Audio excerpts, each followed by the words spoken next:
This is KVUE News Nightbeat. As the days go by, it gets harder. After months with no answers, a mother is pleading for help to find the person who left her son for dead. Schools suffering. Several districts faced with tough decisions ahead as they lose state funding. And a crazy morning for a lot of you. Is that heavy rain out of here for now? Well, the short answer, yes, the worst of the rain is out of here. But some areas seeing as much as 7 inches of rain earlier during the storm. Chief Meteorologist Albert Ramon is tracking those totals. Hey, Albert. Hi there, Mike and Quita. Other than a 20% chance of rain overnight, pretty quiet on the radar. Some of the top totals here on our list, including southern areas of Hays County in and around San Marcos, over 6 inches of rain, near 4 1/4 near Dripping Springs, parts of Blanco County and far western Travis County, seeing anywhere from 2 to 3 inches of rainfall, but not widespread. These were just pockets across the area. There were several locations that didn't even see a raindrop. But again, it was southern areas of Hays County, mainly to the south of San Marcos, not far from San Marcos High School, where radar is indicating as much as 7 inches of rainfall. Notice the donut hole, though, down in portions of South Austin. As a matter of fact, Bergstrom only reporting 1/10 of an inch since midnight, about 1/3 of an inch at Camp Mabry. On and off showers for the rest of the week. A little better opportunity for showers for your Easter holiday weekend. Much more on that coming up in your full forecast. Thanks, Albert. Well, heavy rains poured into Hays County this afternoon, making it difficult for drivers. The Nightbeat's Brandon Jones gives us a look at some of the worst areas. Well, what a difference a few hours can make. Let me show you the roads right now. They're pretty clear and traffic is moving as normal as possible, but people 90 miles away felt the storm's effects today.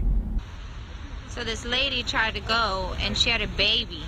An SUV stuck in high water. Oh my God. What an afternoon for folks in Hays County. Numerous roads were cut off due to the high water, including the frontage road of I-35, which closed for several hours. Creeks rose to dangerous levels, and parking lots at apartment buildings look like swimming pools. This is what spring storms can do in Texas. Winds can move trees around pretty quickly, plus hail can look like snow once it falls. Texas State University officials suspended afternoon classes for a while until things calmed down, but just north of the area in Belton, this is the new norm. Much of a running and biking trail at a park completely covered in overflow water from Nolan Creek. It gets bad every time it rains hard upstream, but this is the worst I've ever seen it. So much so it flooded the parking lot at Angel Renovato's restaurant. I was getting a little bit higher and higher. Well, it's all the way to the building now. Now, Renovato told us that water did not get into his business, and he's actually hoping to reopen soon. Right now, reports of damage have been minimal today. In Austin, Brandon Jones, KVUE News, Nightbeat. Heavy rains had first responders out across the area, rescuing people who'd gotten stuck in high water.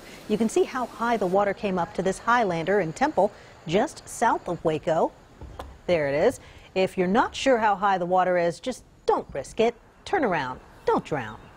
And if you're in a safe area, you can always send us your videos of the rain or pictures of hail. Find us on these platforms and use the hashtag KVUE. More than 150 Texas school districts in peril tonight, trying to plan for next year, knowing they're losing hundreds of thousands in funding. As the Nightbeat's Jason Puckett tells us, that's turning into job cuts in our area. Jason? Well, Mike, Quita, right now dozens of school districts facing that daunting reality. They're losing hundreds of thousands in state funding, and now it's up to them to figure out how to make up that loss. One district already made their decision, but the others have just months.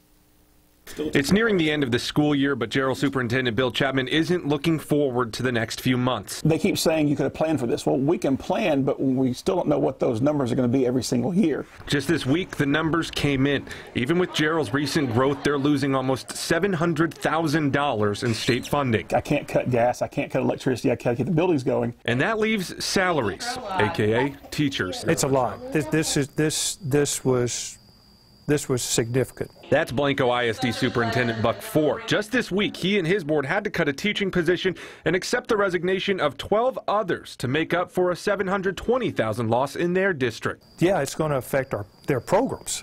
So how did this happen?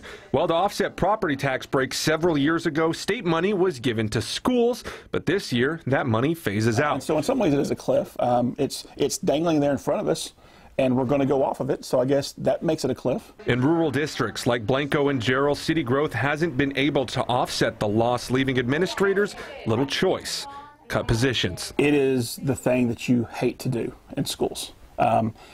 Our kids need people in different ways to grow them academically. While Blanco lost 13 educators, others like Gerald are hoping for better solutions and asking for your help. The biggest thing is just knowing to have a voice to be heard to your legislature saying you want to make sure schools are funded to produce great citizens of Texas. Now, Gerald ISD and others will have to make these decisions by the time budgets are due either in June or July, with that funding officially drying up in September. Quita and Mike. Thank you, Jason. The Lone Star Fugitive Task Force finds a man wanted for a homicide in Austin in Hutto tonight. The task force arrested 20-year-old Carl Stokes. 21-year-old Marvin Flint was arrested last week for possession of a firearm by a felon. Austin police say both are connected to the death of Michael Blaylock, who was shot in North Austin. The images are hard to look at. A chemical bombing in Syria leaves dozens dead, including children. Western leaders blaming Syria's own government, but this is far from the first conflict in Syria. The country has been in a civil war since 2011. Doctors there have needed help to keep up with the rise in violence. Money from the World Health Organization that was supposed to help was reallocated, making the mission of one local nonprofit even more important. The Nightbeat's Tina Shively sat down with that organization's founder and CEO.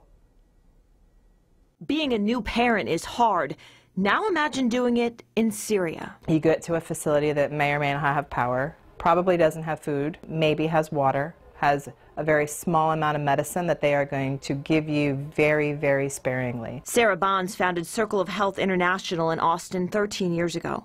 It's a humanitarian organization that provides access to quality maternal, newborn, and reproductive health care in crisis settings like Haiti, Sierra Leone, and a hospital in Syria. This has been the hardest thing we've ever had to raise money for. Donors will fund anything but this. Bond says that's for two reasons. First, donors want to know exactly where their dollars are going, but that information just isn't available.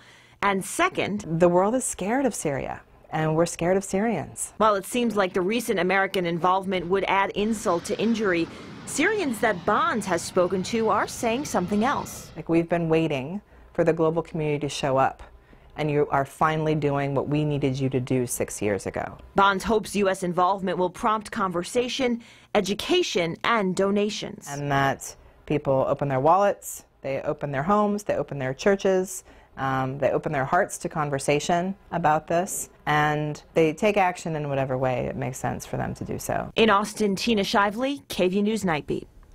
Bonds hopes to continue raising $40,000 a month to fund the hospital. For more information, click on this story on KVUE.com. Meanwhile, Russia and the U.S. are continuing to point fingers at who is responsible for the chemical attack. White House officials say Syria is responsible based on intelligence reports. The U.S. also accuses the Kremlin of trying to, quote, cover up the attack. The Russian government says Syrian rebels are to blame. Syria's government has denied using chemical weapons. United Airlines can't seem to shake off the latest scandal in the so-called friendly skies. The CEO made another apology today after the first one didn't go over very well over a passenger dragged off a plane. Another spokesman conceded the flight was sold out but not overbooked. The internet has come up with a slew of jokes surrounding the airline's fall in customer faith, and a lot of people have sworn to boycott United.